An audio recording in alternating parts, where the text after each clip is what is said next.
다 같이 묵도하심으로 예배를 시작합니다.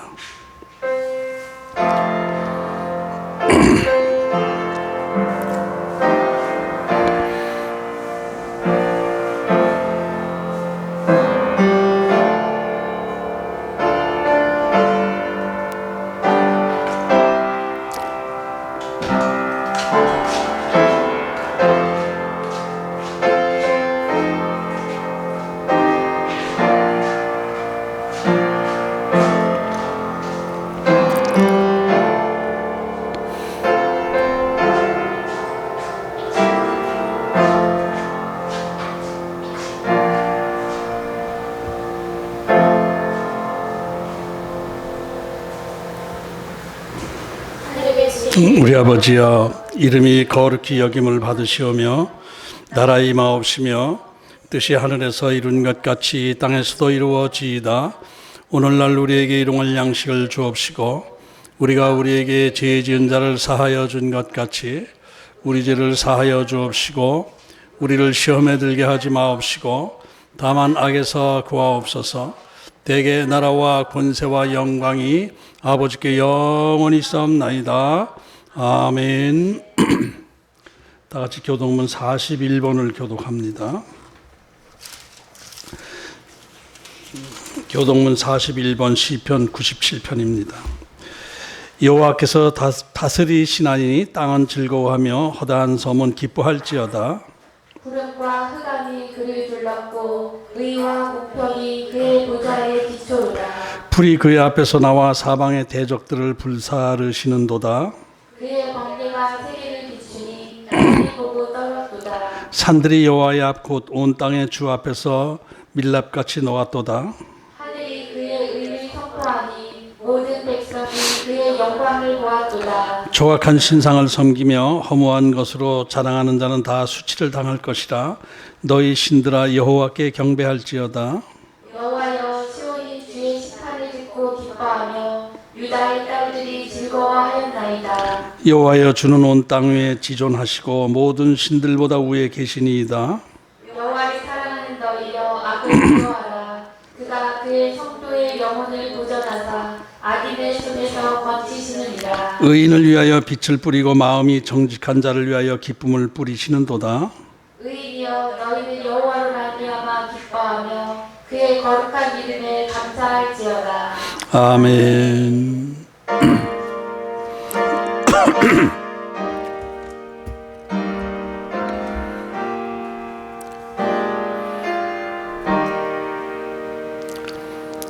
성부 성자와 성령 영원히 영광 받으옵소서.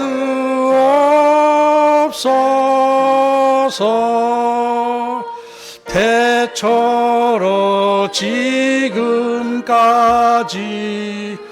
또 길이 영원 무궁. 영광 영광 아멘 아멘. 전능하사 천지를 만드신 하나님 아버지를 내가 믿사오며 그의 아들 우리 주 예수 그리스도를 믿사오니 이는 성령으로 잉태하사 동정녀 마리아에게 나시고 본디오 빌라도에게 고난을 받으사 십자가에 못 박혀 죽으시고 장사한 지 사흘 만에 죽은 자 가운데서 다시 살아나시며 하늘에 오르사 전능하신 하나님 우편에 앉아 계시다가 저리로서 산 자와 죽은 자를 심판하러 오시리라. 성령을 믿사오며 거룩한 공회와 성도가 서로 교통하는 것과 죄를 사하여 주시는 것과 몸이 다시 사는 것과 영원히 사는 것을 믿사옵나이다. 아멘.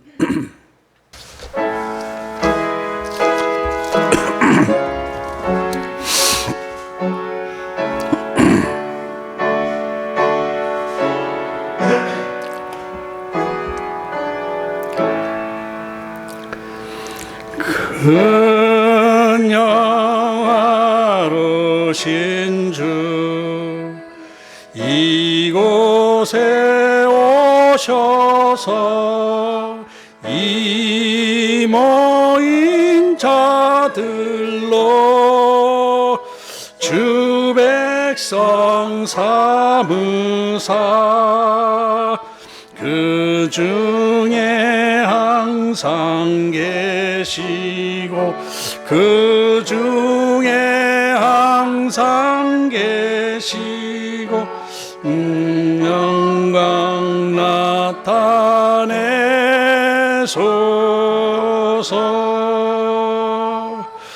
이 백성 기도와 또 예물드림이 향내와 같으니 곧 받으옵소서. 주 예수 크신 복음을 주 예수 크신 복음을 만 백성 듣게 하소서. 또 우리 자손들 다 주를 기리고 저 성전 돌같이 기나게 하소서. 주 구원하신 능력을 주 구원하신 능력을 늘 끝날까지 주소서. 주 믿는 만민이 참 진리 지키며 성도들 같이 주 찬송하다가 저 천국 보좌 앞에서 저 천국 보좌 늘 찬송하게 하소서.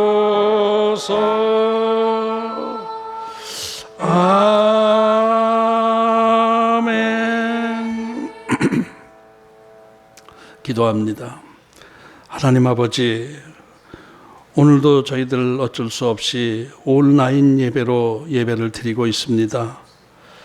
저희들이 드리는 예배가 변칙적인 예배라 할지라도 신령과 진정으로 하나님 앞에 예배 드리고자 하오니 하나님 저희들의 예배를 받아 주시옵소서. 어느 곳에서 각 있는 처소에서 예배를 드릴 때에도 영과 진리로 겸손하게 하나님 앞에 경배하는 시간 될 수 있도록 도와주시옵시고, 또 몸은 각각 떨어져서 하나님 앞에 예배 드릴지언정 그 영혼은 성령 안에서 하나 되어 함께 하나님 앞에 예배 드리는 귀한 시간 될 수 있도록 주님 축복하여 주시옵소서. 저희들이 하나님 앞에 좀 더 겸손하기를 원합니다. 모든 것은 하나님의 뜻 안에 있고 하나님의 주권 안에 있고 하나님께서 모든 것 계획하시고 행하시는 줄로 믿습니다. 인간의 많은 죄악들 가운데서도 하나님은 용서하여 주시고 지금까지 이끌어 주셨사오나 그때그때 저희들의 잘못을 깨닫게 하시고 회개하게 하시고 하나님 앞에 무릎 꿇게 하시는 과정에서 저희들에게 어려움이 생길 때가 많이 있었습니다. 이번 이 시련도 오래되는 시련도 하나님의 뜻 안에 저희들을 깨닫게 하시고자 하는 하나님의 뜻이 계신 줄로 믿사오니 좀 더 겸손하게 하나님의 뜻을 구하며 하나님 앞에 무릎 꿇는 저희들 되게 하여 주시옵소서. 예배가 온라인 예배라 해서 형식적인 예배가 되지 않게 하시고 하나님 앞에 영과 진리로 진정으로 드리는 예배가 될 수 있도록 주님 함께하여 주옵소서. 또 말씀 가운데 또 소수의 무리가 예배를 준비한 소수의 무리가 함께 드릴 때 함께하여 주시옵시고 하나님을 만나는 귀한 시간 될 수 있도록 도와주옵소서. 말씀 가운데 하나님의 음성을 듣게 하여 주시옵시고 진정으로 깨닫고 하나님을 바라보고 하나님을 신뢰하며 의지하는 귀한 시간이 될 수 있도록 도와주시옵소서. 오늘의 모든 예배 과정을 주님께 의탁하옵고 예수님의 이름으로 감사하며 기도드리옵나이다. 아멘. 성경 말씀은 창세기 42장입니다.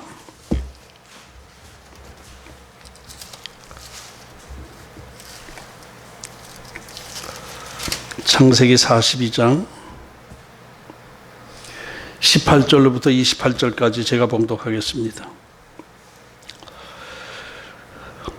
사흘 만에 요셉이 그들에게 이르되 나는 하나님을 경외하노니 너희는 이같이 하여 생명을 보존하라.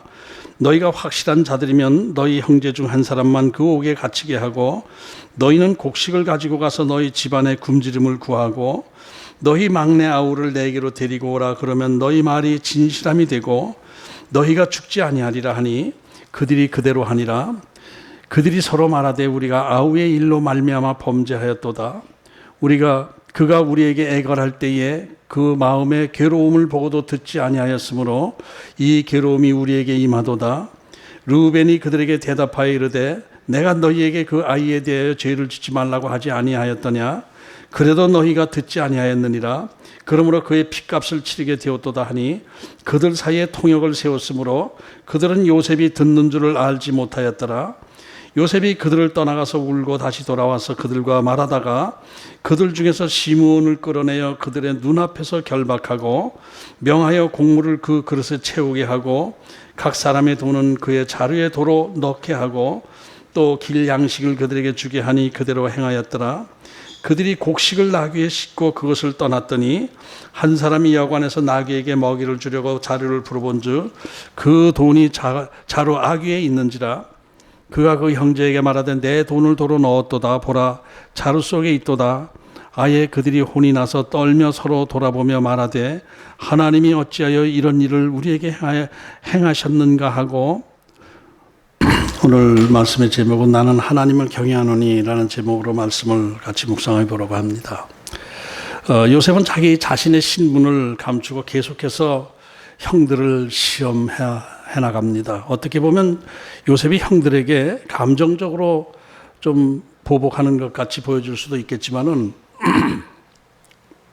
이 시험 과정을 깊이 묵상해 보면은 이것은 요셉 개인의 감정을 풀기 위한 행동이 아니라 하나님의 뜻 안에서 형들을 깨닫게 하고 또 회개하게 하고 진정한 화목을 이루고 나서 야곱 부족을 애굽으로 데려오게 하기 위한 그 계획 안에서 좀 냉정하고 치밀한 계획 안에서 행한 것을 알 수가 있습니다. 그리고 이것을 좀 더 깊이 영적으로 생각해 보면은 이것은 하나님께서 언약의 백성 야곱의 부족을 진정으로 구원시키기 위한 회개의 과정이다 이렇게 볼 수가 있습니다. 그러니까 지금 이 요셉이 형들에게 행하는 모든 과정은 하나님께서 요셉을 통해서 하나님 나라 구원의 역사를 이루어 나가는 과정이다라고 봐야 하는 것입니다. 하나님께서 우리 인간을 구원하시기 위한 과정에는 반드시 죄에 대한 문제가 해결되어야 하는 것입니다. 하나님과의 관계 회복에 있어서 죄에 대한 회개는 아주 필수적인 과정입니다. 그래서 오늘은 좀 죄에 대해서, 죄와 회개에 대해서 좀 더 좀 깊이 생각해 보는 시간을 갖도록 하겠습니다. 이 죄라는 기준이 이 세상적 죄와 하나님 안에서의 죄는 완전히 구별되죠. 다르죠. 그죠? 세상적인 죄와 하나님 나라 안에서의 죄의 개념은 다릅니다. 근본적으로 다릅니다. 세상적으로 죄라는 것은 행동이 기준이 되는 것이죠. 법 안에서 위법을 했느냐 안 했느냐 이것이 죄의 기준이 됩니다. 마음속으로 아무리 나쁜 생각을 했다 하더라도 행동으로 옮기지만 않으면은 그것은 죄라고 볼 수도 없고 벌을 줄 수도 없는 것입니다. 그러나 성경적 죄의 개념은 이런 세상적 죄의 개념과 완전히 다르죠. 믿지 않는 사람들은 보통 흔히 이런 얘기를 하지 않습니까? 우리들은 다 죄인입니다. 전도할 때 우리 다 죄인입니다. 하나님 앞에 죄를 용서받고 구원의 백성이 되시길 바랍니다. 이러면은 반발하죠. 내가 무슨 죄인이라고 그래. 내가 남한테 피해 준 적도 없고 도둑질한 적도 없고 나는 착실하게 내가 살아왔어. 나 자신을 위해서, 가족을 위해서 열심히 살아온 사람이야. 왜 죄인이라고 그래? 기분 나쁘게 이렇게 얘기를 하잖아요.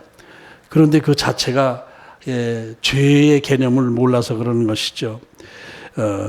이 성경적 죄의 개념은 마음으로 나쁜 생각하는 거 죄입니다.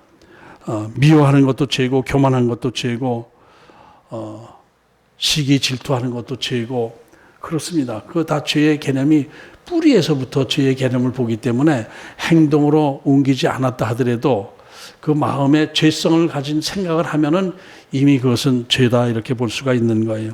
특히 성경적으로 볼 때 가장 큰 죄는 뭐겠습니까? 하나님을 하나님으로 인정하지 않는 것. 이것이 가장 큰 죄입니다. 아담이 하나님 앞에 하나님께 죄를 범한 건 뭐죠? 자기가 하나님처럼 되고자 하는 것. 하나님의 피조물로서 하나님이 생명의 주인인 것을 인정하지 않고 자기도 하나님처럼 되겠다라는 것. 이것이 바로 죄의 시작이 된 것입니다. 그래서 이 세상에 죄라는 개념이 들어오기 시작했고, 그 다음에 그 세월이 가고 인구가 늘어나면서 죄에 대한 개념이 아주 복잡해졌습니다. 이것을 1차적으로 하나님께서 정리시켜 주신 것이 모세에게 주신 율법입니다. 그러니까 이런저런 뭐 양심적인 죄, 뭐 이렇게 뭐 이거 죄다 아니다 뭐 이런 것들이 있는데 그걸 하나님께서 모세를 통해서 율법을 주신 것, 이것이 이제 죄의 기준이 된 거예요. 그러니까 율법은 크게 보면은 십계명이죠. 십계명을 하나하나 세부적으로 이제 세분화시켜서 이제 나간 것이 많은 율법의 조항이 된 것입니다. 그런데 사람들이 이 하나님께서 주신 율법을 바르게 이해하지 못하고 의무적으로 반드시 행해야 된다. 행하지 않으면 하나님 앞에 벌을 받는다라는 개념에서 사로잡혀가지고 이 법을 자꾸 세분화시켜 나가다 보니까, 구체화시켜 나가다 보니까 이 율법이 사람을 자꾸 묶어가기 시작한 거예요. 자꾸 묶이기 시작한 거예요. 그러다 보니까 자꾸 이렇게 하다 보면 죄다, 이렇게 되면 죄다 하는 걸 세분화시키다 보니까 이 세상 모든 사람의 죄 없는 사람이 하나도 없게 된 거예요. 한 사람도 죄 없는 사람이 없이 된 거예요. 다 죄인이 된 거예요. 다 죽을 수밖에 없는 죄인이 된 거예요. 그런데 이것을 예수님께서 오셔서 2차적으로 정리해 주신 것, 이게 복음입니다. 이걸 복음이라고 하는 거예요. 예수님께서는 모든 율법의 대강령이라는 큰 그 핵심, 큰 줄거리의 핵심, 전체적인 핵심을 대강령이라고 그러죠.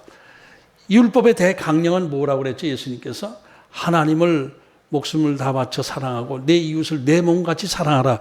이것이 율법의 대강령이라고 그랬어요. 이게 하나님께서 주신 모든 율법을 종합해서 딱 줄여버리면은 하나님 사랑과 이웃 사랑, 이것이 율법의 핵심이란 말이에요. 그것을 이거 안 하면 벌 받고 저거 안 하면 벌 받고 이런 식으로 그냥 하면서 법에 묶여 있었던 것, 이것을 예수님께서 사랑으로 해석하고 풀어주신 거예요. 이것이 복음입니다. 이것이 복음이에요. 하나님께서 율법을 주신 것은 인간을 죄에 얽매이게 하기 위한 법이 아니고 인간을 사랑하셔서 요렇게 살면 너희들이 편안하게 행복하게 살 수 있는 것이다 라는 개념으로 주신 것인데, 인간들은 이것을 그냥 안 하면 벌 받는 개념으로 자꾸 스스로 묶어버리는 실수를 범하게 되는 거예요. 그래서 예수님께서 말씀하시기를, 하나님께서 주신 율법은 그게 아니야. 율법은 사랑이야, 사랑. 하나님께서 우리에게 법을 주신 것, 이것은 우리를 사랑해서 주신 것이야. 서로 사랑하라고 주신 거야. 이렇게 말씀을 하시면서 그 하나님의 율법을 아주 총체적으로 행하신 거예요. 우리의 죄를 대신해서 십자가 지신, 사랑으로 십자가를 지셨어요. 그리고 하나님을 향해서 순종하는 그 하나님을 사랑하는 그 행동을 십자가 안에서 다 보여주신 것이죠. 하나님을 사랑하고 이웃을 사랑하기 때문에 십자가를 지신 것이란 말이에요. 그래서 예수님께서 십자가 지신 것을 율법의 완성이라고 그러죠. 예수님께서 율법을 폐하러 오신 것이 아니라 완성시키러 오신 거예요. 그리고 율법을 완성시키는 행동을 직접 하셨어요. 하나님을 사랑해서 하나님 앞에 순종해서 우리 모든 인간들의 죄를 대신해서 십자가를 지시고 또 부활하셔서 우리에게 생명을 주시고 우리 인간을 사랑하셔서 우리에게 새로운 생명을 주신 것, 이것이 율법의 사랑이란 말이에요. 그것이 율법의 완성이에요. 그러니까 예수님께서 율법을 폐하러 오신 것이 아니라 진정한 율법이 무엇인지를 알려주시고 스스로 율법을 완성시키시려고 십자가를 지셨다 하는 것입니다. 하나님께서 우리를 사랑하셔서 우리 모든 죄의 짐을 대신 져주시고 돌아가심으로 해서 우리가 용서받고 부활 생명을 통해서 새로운 생명으로 거듭나게 된 것, 이것이 구원론의 기초가 되는 것입니다. 그래서 이것을 믿고 받아들이는 사람은 하나님의 자녀가 되는 축복을 주신 거예요. 이것을 믿고 받아들이는 이것이 뭐죠? 예수님이 나를 위해 십자가 지시고 또 나에게 새로운 생명을 주셔서 내 생명의 주인이 되셨습니다. 나는 내 생명의 주인은 하나님이십니다. 예수님입니다. 이것을 고백하는 것, 이것이 바로 구원의 고백이죠. 생명의 고백인 거예요. 그래서 예수 그리스도를 내 생명의 주인으로 섬기는 백성들, 우리는 그 축복받은 백성인 것을 여러분들 기억하시기 바랍니다. 다시 한번 확인하시기 바랍니다. 우리는 하나님의 은혜 안에서 내 죄를 용서해 주시고 새로운 생명으로 거듭나게 해주시고 내 생명의 주인이 되셔서 나의 삶을 이끌어 가십니다 라는 고백, 이것이 바로 구원론의 핵심적인 고백이 되는 거예요. 이렇게 죄를 깨닫고 회개하는 그 과정에서 우리 인생이 또 죄를 바르게 깨닫고 바르게 회개하지 못하고 나름대로 또 하나님의 뜻과 관계없이 자꾸 나가는 그런 상황이 자꾸 벌어지기 때문에 그때에 하나님께서 우리를 깨닫게 하시기 위해서 그때 고난을 주시고 또 깨닫게 하시는 과정에서 우리가 좀 힘든 어려움을 겪기도 하고 이렇게 되는 것이죠. 그래서 자기 죄를 확실히 죄인이라는 것을 고백하고 용서를 구하는 용서받은 신앙, 이것이 진정한 구원의 신앙이다라는 것입니다. 자기 죄를 인정하지 않는 신앙으로는 절대로 우리가 구원받을 수가 없는 거예요.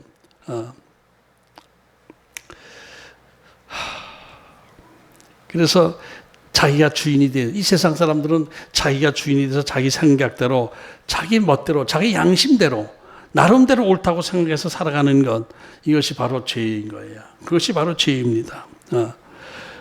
그러다 보면은 하나님의 뜻과 관계없이 죄도 죄인 줄 모르고, 죄도 죄인 줄을 몰라요, 그 사람들은. 그렇죠? 죄가 아니라고 그래요. 이게 무슨 죄야? 내가 뭐 훔쳤어? 그래서 마음속으로 욕심을 낸 것 뿐이지. 이게 무슨 죄야? 이렇게 생각하면서 자기 나름대로 살아가는 거예요. 우리 그리스도인들 이런 면에서 보면은 죄를 깨닫게 해주신 것이 하나님이시죠. 하나님의 영이 우리에게 죄를 깨닫게 해주시고 고백하게 하시고 용서해 주신 것, 이것이 하나님의 가장 큰 은혜와 축복이다라는 것을 다시 한번 확인하고 아멘 하시기 바랍니다. 하나님으로부터 죄 용서함 받은 우리들, 바로 예수님 덕에 하나님의 자녀의 축복을 되고 우리가 하나님을 아빠 아버지라고 부르면서 하나님께 모든 것을 의지하고 맡기고 하나님을 바라보며 살아가는 것, 이것이 진정한 축복입니다.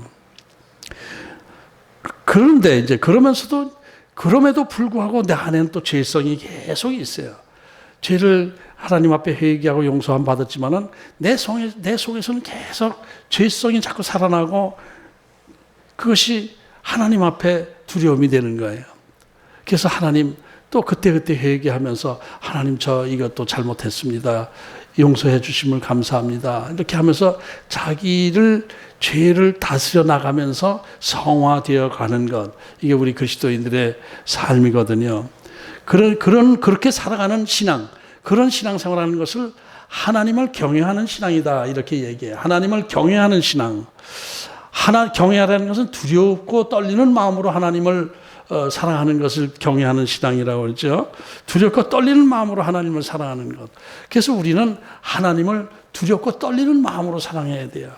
그냥 하나님을 그냥 편하게 다 우리 용서해 주신 하나님인데 그리고 그냥 하나님을 무서워하지 두려워하지 않는 것은 뭔가 그 안에 잘못된 신앙의 뿌리가 있는 거예요. 하나님을 경외하고 두려운 마음으로 경외하는 신앙이 진짜 신앙인 거예요. 그래서 하나님은 내 필요를 우리 아빠 아버지가 내 필요를 다 채우신 하나님의 이거 주세요 저거 주세요 이거 주세요 저거 주세요 안 주시면 하나님 왜 안 줘요 이런 식의 어떤 단순한 기복적인 신앙, 이것은 구원의 신앙이 아닌 거거든요. 하나님을 두렵고 떨리는 마음으로 하나님 앞에 무릎 꿇고 하나님 말씀에 순종하면서 하나님이 주신 사명을 감당하는 과정 중에서 우리의 필요한 것들도 하나님 앞에 아뢰고 이렇게 하면서 두렵고 떨리는 마음으로 하나님 앞에 아뢰고 구하는 신앙, 이것이 진정한 구원의 신앙이다. 이렇게 생각을 해야 되는 것입니다. 그래서 이 율법의 대강령이 뭐라고 그랬죠? 하나님을 목숨을 바쳐 다 사랑하고 내 이웃을 내 마음같이 사랑하는 것. 이게 하나님 앞에 순종하는 삶의 모든 자세의 기본 자세다라는 것입니다. 그런데 이 시대 많은 그리스도인들, 저를 비롯해서 많은 그리스도인들이 이런 진정한 회개 없이 하나님과 진정한 화해를 이루지 못한 상태에서 그냥 자기 나름대로 종교인의 흉내를 내면서 신앙인이다라고 생각하는 사람들이 너무나 많은 것입니다. 그렇기 때문에 세상 사람들로부터 우리 그리스도인들이 존중을 받지 못하고 인정받지 못하고 비난의 대상이 되기도 하고 있는 거예요. 이런 것들을 한번 생각을 해봤습니다. 요셉의 형들의 어떤 지금 신앙 자세, 의식 구조들 이런 것을 보면서 죄와 회개 이런 문제가 생각나서 조금 길게 말씀을 드렸습니다. 오늘 본문 18절에서 요셉은 나는 하나님을 경외한다 이렇게 형들에게 말을 합니다. 요셉은 지금 지난 마지막 본문 구절에 3일 동안 형들을 10명의 형들을 옥에다 가두었다가 3일 만에 풀어주면서 형들 앞에서 처음 한 얘기가 나는 하나님을 경외하는 사람이다. 이것을 얘기를 했어요. 하나님을 경외한다. 이것은 엘로힘 하나님의 여호와 하나님을 이러진 않았어요. 여호와 하나님이라면 무슨 얘기야? 여호와 하나님은 우리 민족의 하나님인데 왜 애굽 총독이 여호와 하나님을 얘기를 해? 이상하다 수상하다 이렇게 생각할 수도 있죠. 그런데 엘로힘 하나님은 일반적인 신을 얘기하는 거니까 총괄적인 일반적인 신, 나는 신을 경외한다 이런 의미로 받아들이면 됩니다. 그러나 애굽 총독이라는 사람이 하나님을 경외하는 사람이다라고 스스로 얘기하는 것 자체도 이건 깜짝 놀랄 만한 일이거든요. 하나님을 경외한다. 왜 여기서 자기가 하나님을 경외한다고 말했을까? 나는 하나님을 경외하는 사람이니까 너희들은 내 말을 들어. 그러면서 그 다음 얘기를 하는데 무슨 얘기를 했냐면은 너희 중에 한 사람만 옥에 갇히게 하고 나머지는 곡식을 가지고 너희 가나안으로 가서 너희 식구들을 먹여 살리도록 해라. 한 사람만 가두겠다.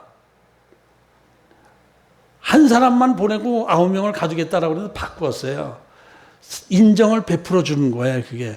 그러니까 여기서 나는 하나님을 경외하는 사람이라는 것은 두 가지 의미가 있어요.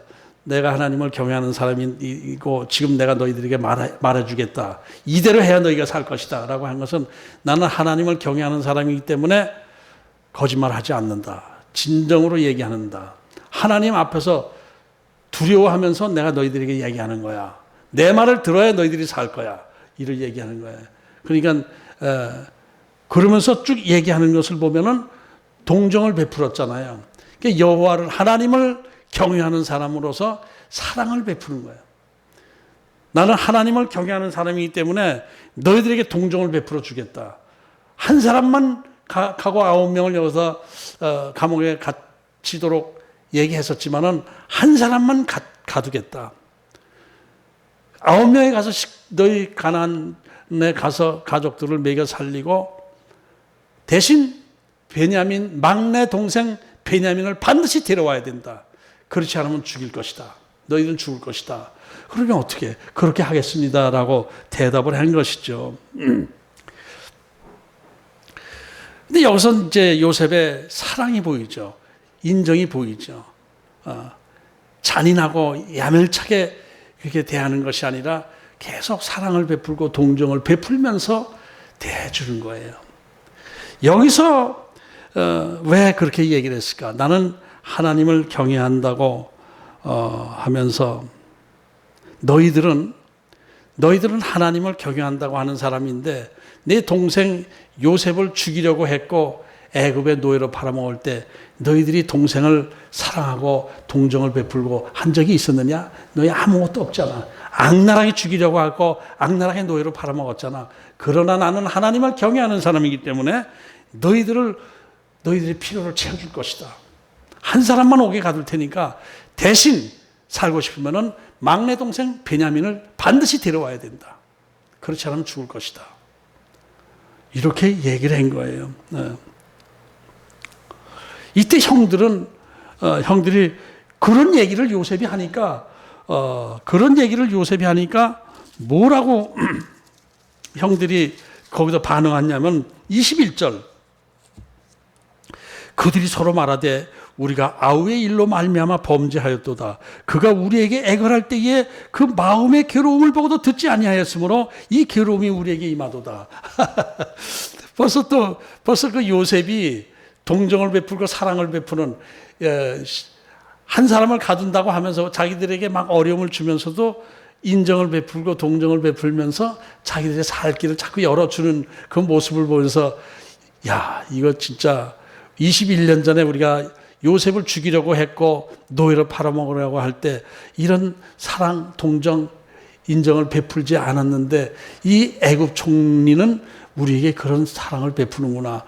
야, 우리가 그때 잘못하긴 진짜 잘못했구나. 이것이 또 연결되는 거예요.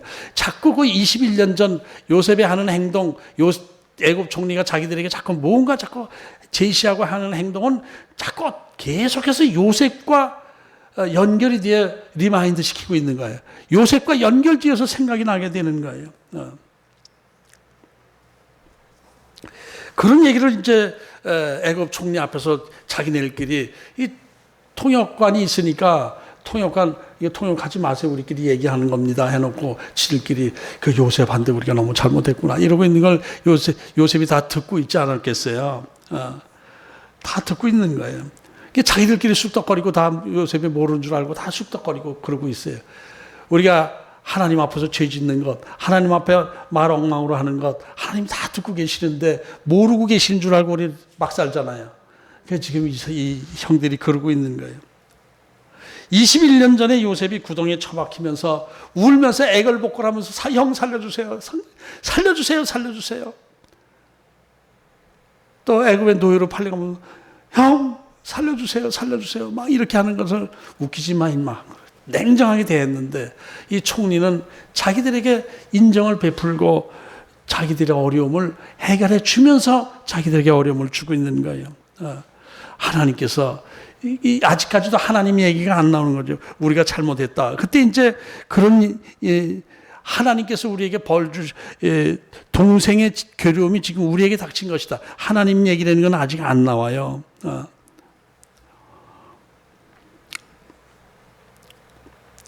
그러나 요셉이 먼저 하나님을 경외한다라고 하면서 그런 얘기를 할 때 하나님을 잠깐 의식하고 죄의식을 가졌겠죠. 이때 그냥 루벤이 말하는 게 그때 내가 요셉을 죽이지 말라고 하지 않았어.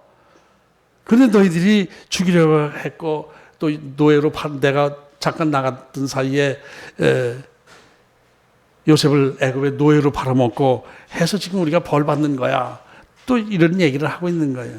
루벤의 이 얘기도 이것을 세상적으로 생각하는 죄의 개념으로 바라보는 것이지 자기는 잘못이 없다라고 생각하는데 좀 더 적극적으로 구했어야죠. 장남이면서. 지금 요셉의 형들은 자기들의 잘못을 뉘우치고는 있지만은 그러나 이것이 하나님 안에서의 회개까지는 아닌 거예요. 하나님 안에서의 회개라면은 근본적으로 잘못한 것이죠. 동생을 질투하고 미워한 거 거기서부터 잘못인 것이고 또 요셉이 꾼 꿈에 대해서 또 막 그게 하나님이 주신 꿈이라고 웃기지만 우리가 너 죽여버리게 되면은 네가 그게 개꿈밖에 더 되겠어? 하나님 웃기고 있네. 이게 다 하나님 앞에 죄를 지은 것이죠. 옷을 벗기고 구덩이에 집어넣은 것, 아버지에게 거짓말하고 아직도 속이고 있는 것, 이것들이 다 죄거든요. 근데 요셉의 형들은 요셉을 애굽의 노예로 팔아먹은 것, 그것만 단순하게 행동한 것, 그것만 단순하게 죄라고 생각을 하고 있는 것이죠. 형들의 이런 모습을 보면서 요셉은 마음속에 애틋한 정이 들어서 슬픔이 왔어요. 불쌍하다라는 생각이 들기도 하고, 아직도 진정으로 회개하지 못하고 있는 모습이 답답하기도 하고, 그래서 이 슬픔이 복받쳐 올라서 잠깐 형들을 앞을 떠나고 이렇게 되었는데, 이 회개라는 것에 대해서, 회개에 대해서 한번 좀 생각해 보려고 합니다. 회개도 이 하나님 앞에서의 진정한 회개는 거의 몇 가지 핵심 요소가 있어요. 그게 필요 요소가 있어요. 그게 회개에도 구성 요소가 있어요. 첫째, 머리로 죄를 깨달아야 돼요. 머리로 지정의의 회개가 이루어야 돼요. 머리로 죄를 깨달아야 돼요. 머리로 인정해야 돼요. 생각으로 이건 죄다라는 것을 인정해야 돼요. 그게 지적인 깨달음이죠. 이것을 깨달아야 그 다음에 행동이 연결되어지죠. 머릿속으로 그게 내가 무슨 죄야? 그것도 무슨 죄라고 그래? 그게 무슨 죄야? 다 남들 다 하는데, 이렇게 되면은 그 죄에 대한 개념 자체가 없는 것 아니에요. 머리로 깨달아야 돼요. 분명히 이것은 잘못이다라는 것을 인정해야 되는 거예요, 머리로. 그 다음 두 번째는 감성적으로 죄를 인정해야 돼요. 마음으로 죄를 인정해야 돼요. 머리로만 죄를 인정하는 것은 전혀 변화가 안 돼요. 잘못하긴 했어. 근데 그건 어쩔 수 없었지 이것은 안 되는 거예요. 마음으로 죄를 인정해야 돼요. 죄를 진짜 안타까운 마음으로, 애통해하는 마음으로, 통회하는 마음이 대대 막 통회 자복하는 그 마음이 대대 그게 회개의 기본이 되는 거예요. 그 다음에 좀 더 깊이는 영적으로, 성령 안에서 영적으로 죄를 깨닫는 것. 이게 회개가 이게 하나님의 은혜로 되는 것이죠. 우리 인간 자기 생각으로 되지는 않잖아요. 성령이 깨닫게 해주시고, 마음에 애통하는 마음을 주시고, 고백하는 마음을 주시고, 이렇게 해야 되는 것이죠. 그 과정이 있어야 돼요. 그 다음에 마지막 의지적인 결단이 필요한 거예요. 회개. 그냥 회개만 하고 막 통회하고 그 다음에 행동이 없으면은 그 아무것도 안 되는 거예요. 죄값을 치르겠다라고 하는 그런 결단이 있어야 돼요. 죄 지은 것을 내가 이거 다시는 이런 죄를 저지르지 않을 뿐만 아니라 피해자에게 내가 사과하고 보상을 해야 되겠다. 이런 마음이 결단이 필요한 것입니다. 이 세 가지가 다 합쳐질 때 진정한 회개가 되는 거예요. 얼마 전에 그 이성목 목사님의 전기를 이렇게 잠깐 보게 되었는데, 이 이성목 목사님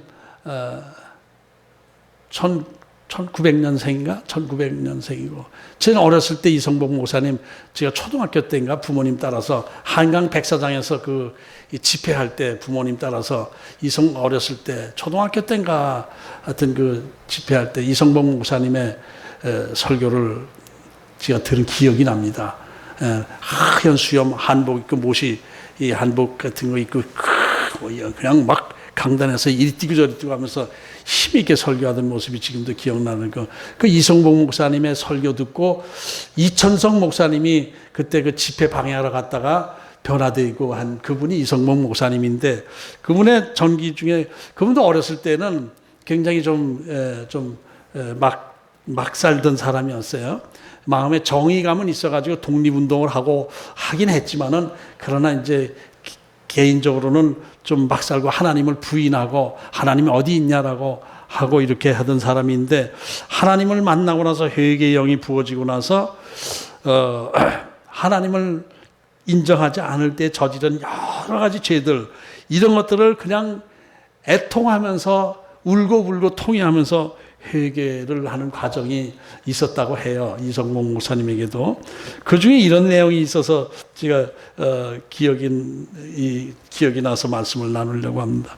14살 때 좀 멀리 기차를 타고 가는데 이 기차 싸기 너무 비싸서 근데 12살까지는 반값이래요 그때.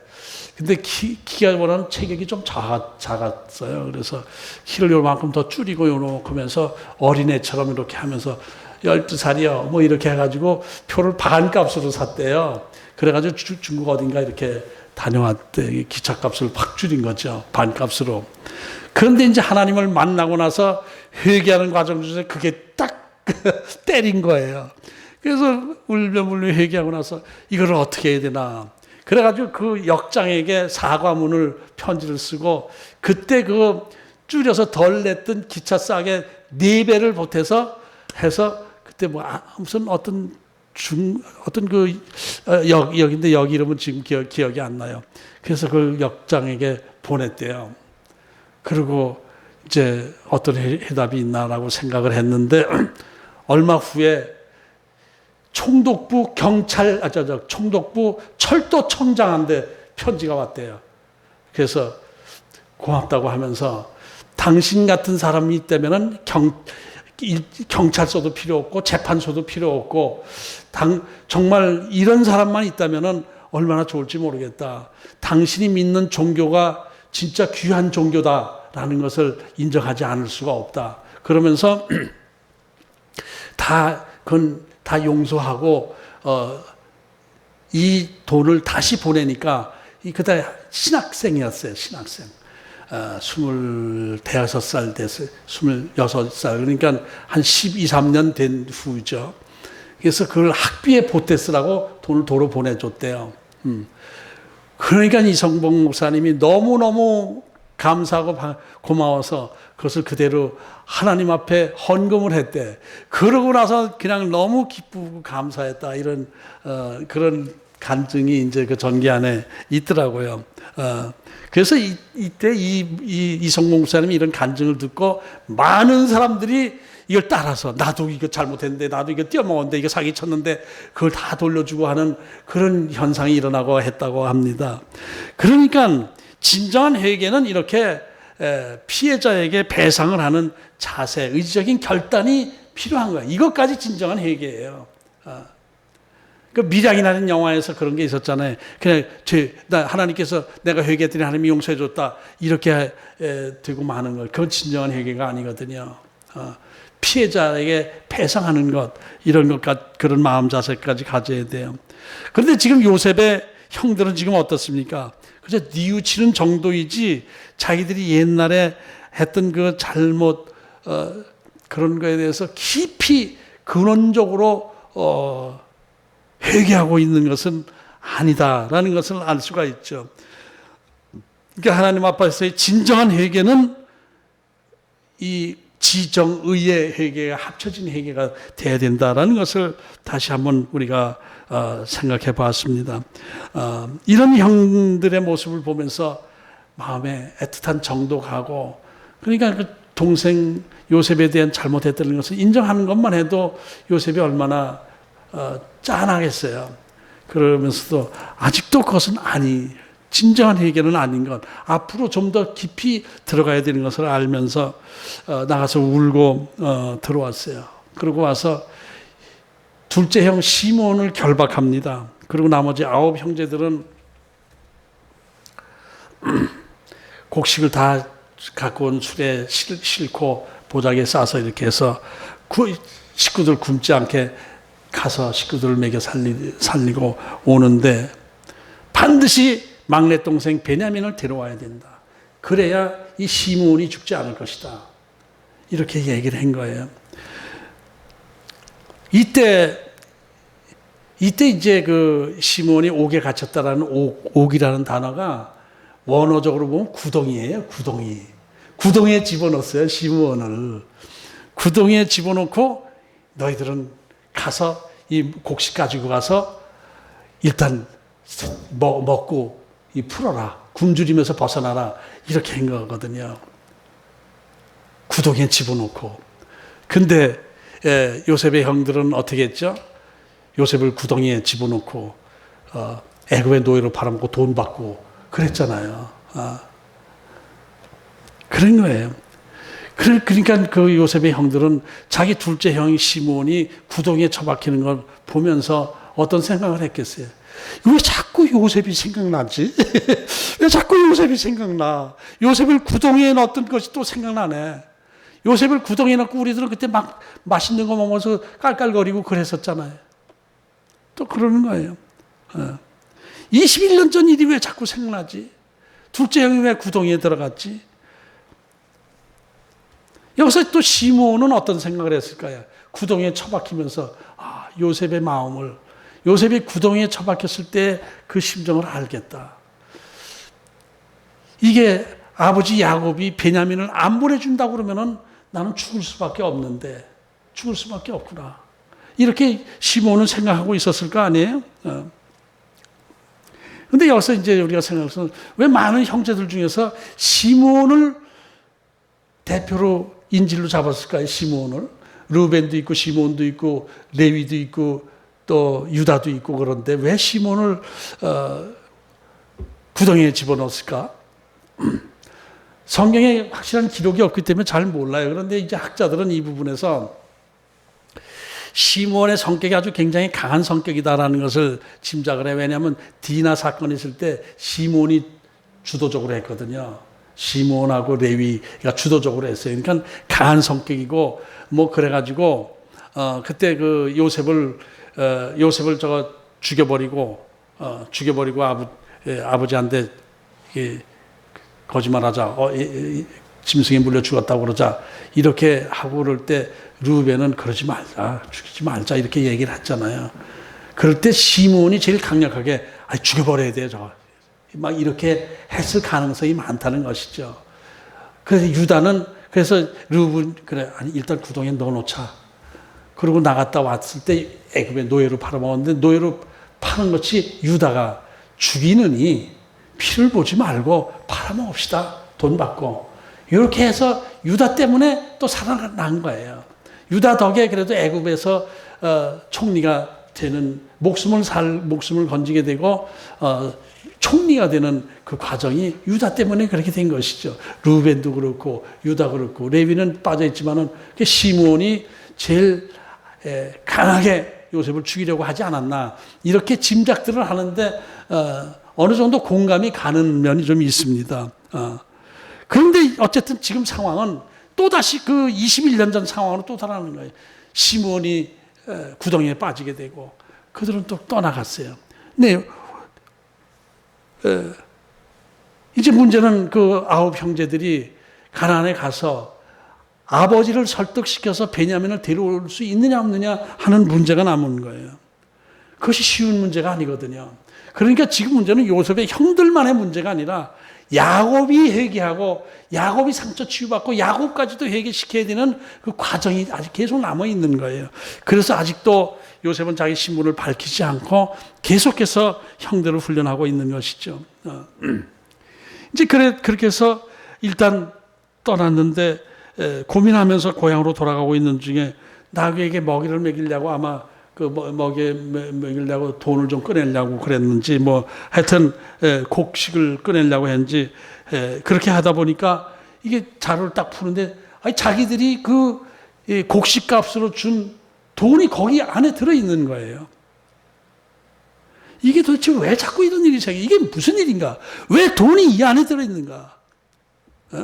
28절을 봐요. 28절을. 그가 그 형제에게 말하되 내 돈을 도로 넣었도다. 보라 자루 속에 있도다. 이에 그들이 혼이 나서 떨며 돌아보며 말하되 하나님이 어찌하여 이런 일을 우리에게 행하셨는가 하고 하나님이 어찌해서 이런 일을 행했는가 처음 나와요. 지금 처음. 이제 자꾸 이상하게 돈을 보니까 이 돈이 왜 여기 들어와 있지? 우리의 도둑 누명 쓰는 거 아니야?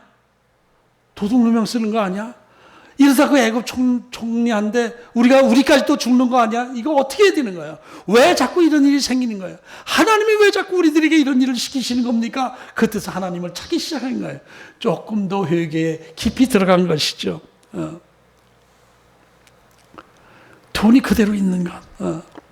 이 돈자로 보면서 헛떡 또 제 생각인데 이거는 그런 생각을 했을지도 몰라요.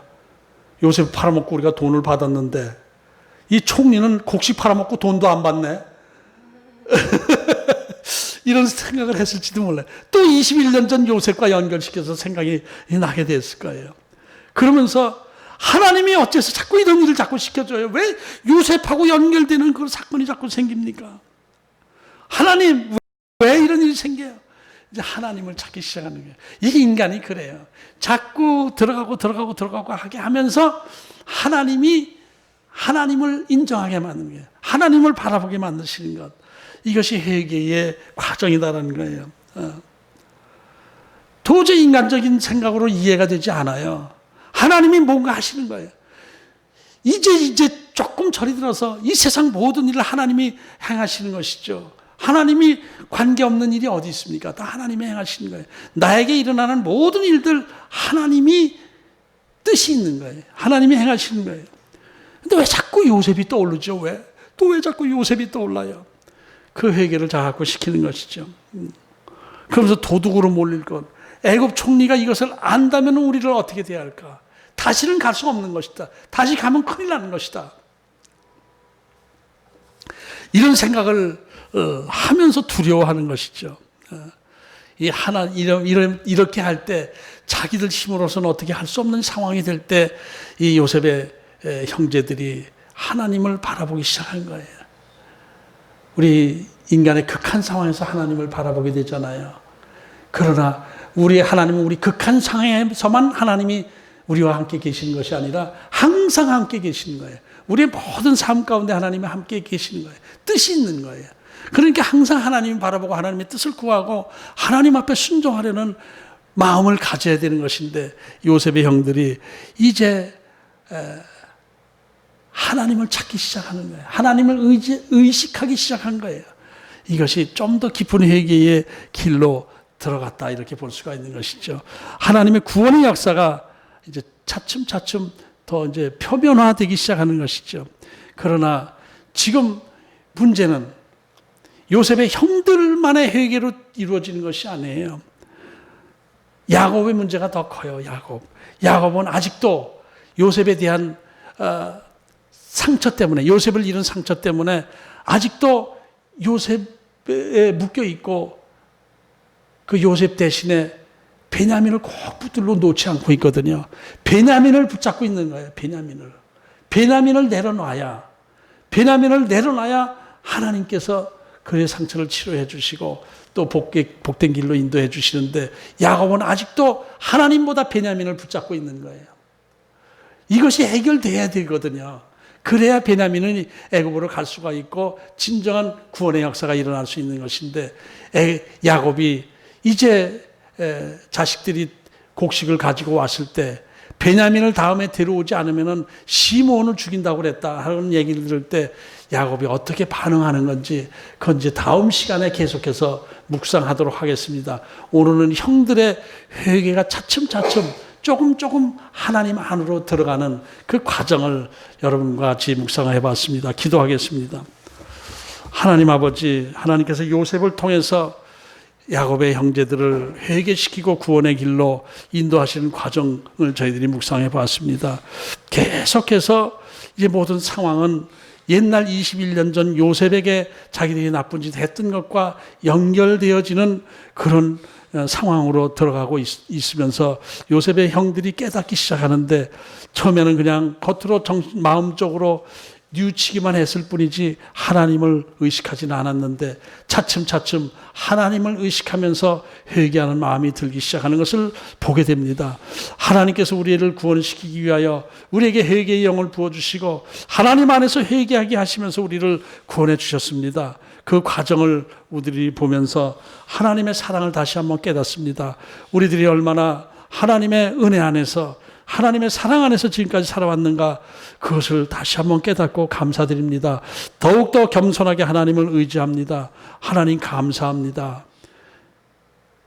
이제 앞으로는 더욱더 결단하면서 죄에서 멀어지는 저희들 될 수 있도록 도와주시옵소서. 예수님 이름으로 기도합나이다.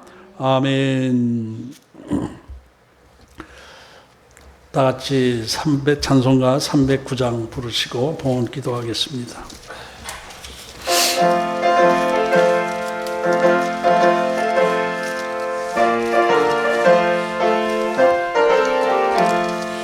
목마른 내 영혼 주가 이미 허락한 그 귀한 영생주 주여 갈망합니다.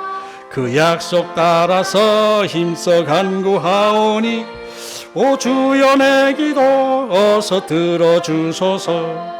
예수의 사랑 예수의 사랑 바다 물결같이 내게 임하니 영광의 물결에 온전히 쌓여서 내 영혼의 기쁨 한량없도다. 제게 약속한 큰 비 내려주시려 은혜의 저 구름 건너편에 떠올라 그 귀한 징조가 내게 밝히 보이니 구합니다.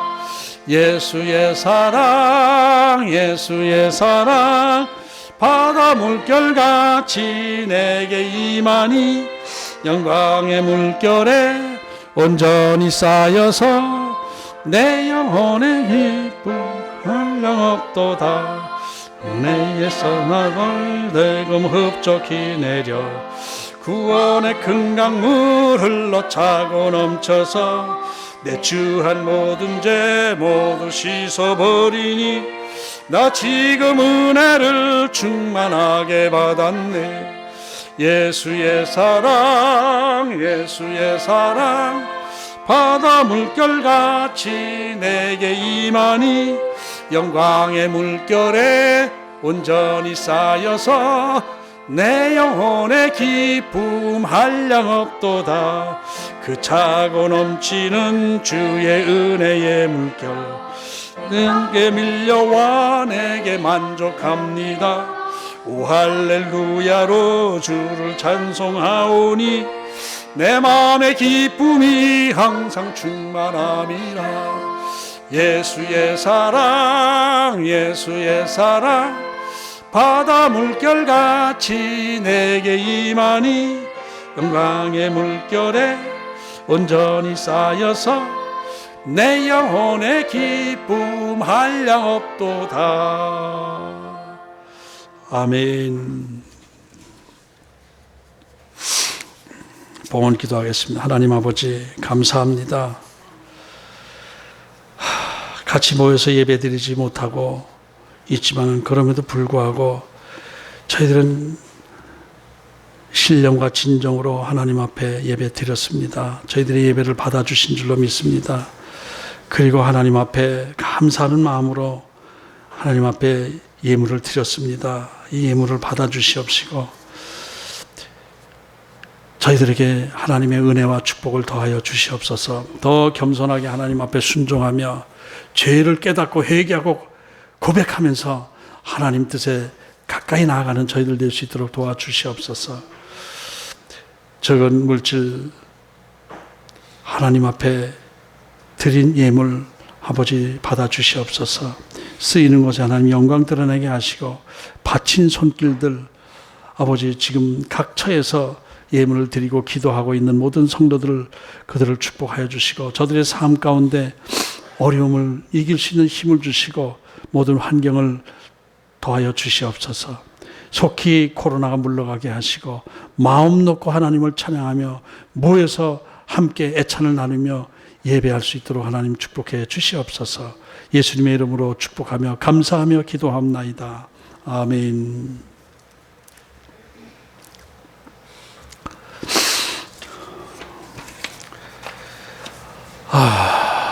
이제 지금 벌써 4주째 온라인 예배 드리고 있는데 아직도 그 풀어준다는 얘기는 아직 없어요. 어떻게 될지 모르겠는데 다음 주 중에 상황을 여러분들에게 집에서 예배 드리는 분들에게 알려드리겠습니다.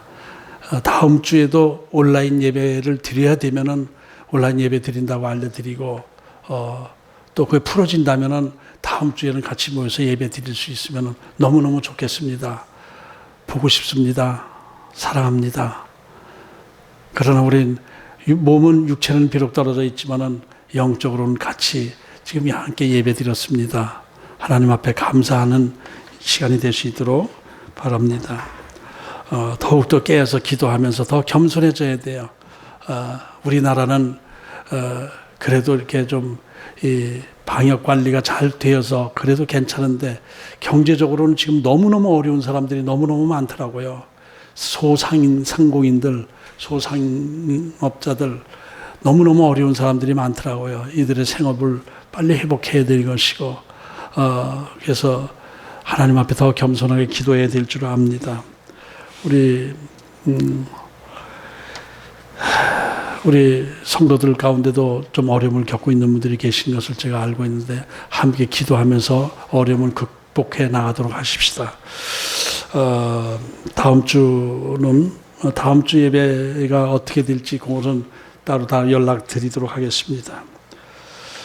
교회를 위해서 기도하시고 나라를 위해서 기도하시고 경제를 위해서 기도하시고 질병 관리를 위해서 기도해 주시고 이렇게 하시기 바랍니다. 어느 정도 우리가 더 좀 조심해야 돼요. 우리 스스로 다 조심해야 되고 더 겸손하게 하나님 앞에 순종하는 우리가 되어야 될 줄 압니다. 다 같이 찬송가 310장 부르시고 축도하겠습니다. 310장 부르겠습니다.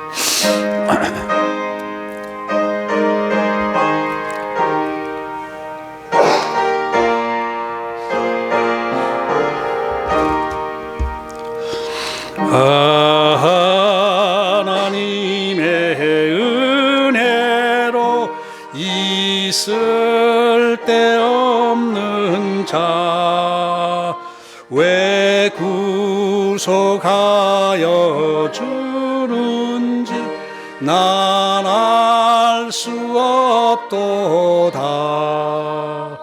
내가 믿고 또 의지함은 내 모든 형편 아시는 주님 늘 보호해 주실 것을 나는 확실히 아네. 왜 내게 굳센 믿음과 또 복음 주셔서 내 마음이 항상 편한지 난 알 수 없도다.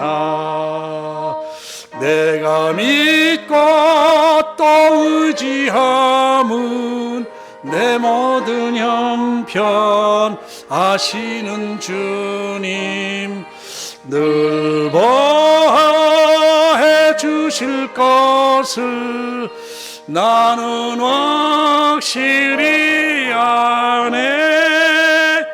왜 내게 성령 주셔서 내 마음 감동해 주 예수 믿게 하는지 난 알 수 없도다. 내가 믿고 또 의지함은 내 모든 형편 아시는 주님 늘 보호해 주실 것을 나는 확실히 아네. 주 언제 강림하실지 혹밤에 혹낮에 또 주님 만날 그곳도 난 알 수 없도다. 내가 믿고 또 의지함은 내 모든 형편 아시는 주님 늘 보호해 주실 것을 나는 확실히 아네. 아멘. 지금은 우리 주 예수 그리스도의 은혜와 하나님 아버지의 만극하신 사랑하심과 성령님의 내주 교통으로 충만하심이 이제 하나님 앞에 진정으로 회개하고 하나님 말씀에 순종하며 하나님의 그 뜻 안에서 살아가기로 다짐하고 돌아가시는 모든 성도들 머리 위에 이제부터 영원까지 함께 하실지어다. 아멘. 아멘.